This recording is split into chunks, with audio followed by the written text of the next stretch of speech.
CPM കേന്ദ്ര committee യോഗം ഇന്ന് ഡൽഹിയിൽ ഉണ്ട്, തുടരുകയാണ്. ലോക്സഭാ തെരഞ്ഞെടുപ്പിലെ പാർട്ടിയുടെ കനത്ത പരാജയം അത് കേരളത്തിൽ മുതൽ ജില്ലകളിൽ മുതൽ ചർച്ച ചെയ്ത് തുടങ്ങിയതാണ്. ഇപ്പോൾ കേന്ദ്രത്തിലേക്ക് ഇന്നലെ ആരംഭിച്ച കേന്ദ്ര കമ്മിറ്റി ഇന്നും നാളെയും തുടരുന്നുണ്ട്. മുഖ്യമന്ത്രി പിണറായി വിജയൻ ഉൾപ്പെടെയുള്ള നേതാക്കൾ ഇപ്പോൾ ഡൽഹിയിലാണ് ഉള്ളത്.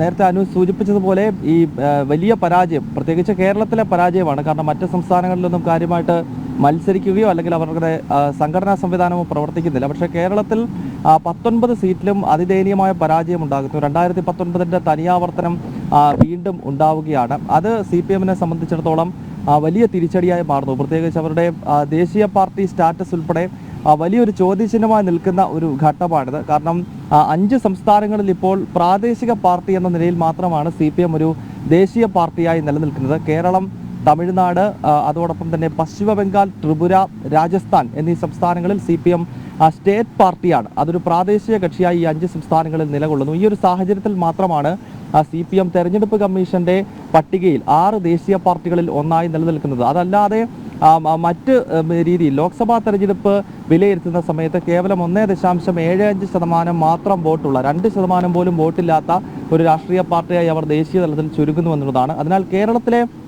തിരിച്ചടി സംബന്ധിച്ചുള്ള ചർച്ചകൾ നടക്കുന്നുണ്ട്. അതോടൊപ്പം തന്നെ പശ്ചിമ ബംഗാളിലും ത്രിപുരയിലും ഉണ്ടായിട്ടുള്ള സംഭവങ്ങൾ, കാരണം ഒരു കാലത്ത് CPM-ന് ദേശീയ തലത്തിൽ പ്രത്യേകിച്ച് ലോക്സഭയിൽ കൂടുതൽ സീറ്റുകൾ സംഭാവന ചെയ്ത സംസ്ഥാനങ്ങളാണ് ത്രിപുരയും അതോടൊപ്പം തന്നെ പശ്ചിമ ബംഗാളും. പ്രത്യേകിച്ച് ബംഗാൾ CPM ഏതാണ്ട് 37 വർഷക്കാലം തുടർച്ചയായി ഭരിച്ച സംസ്ഥാനമാണ്.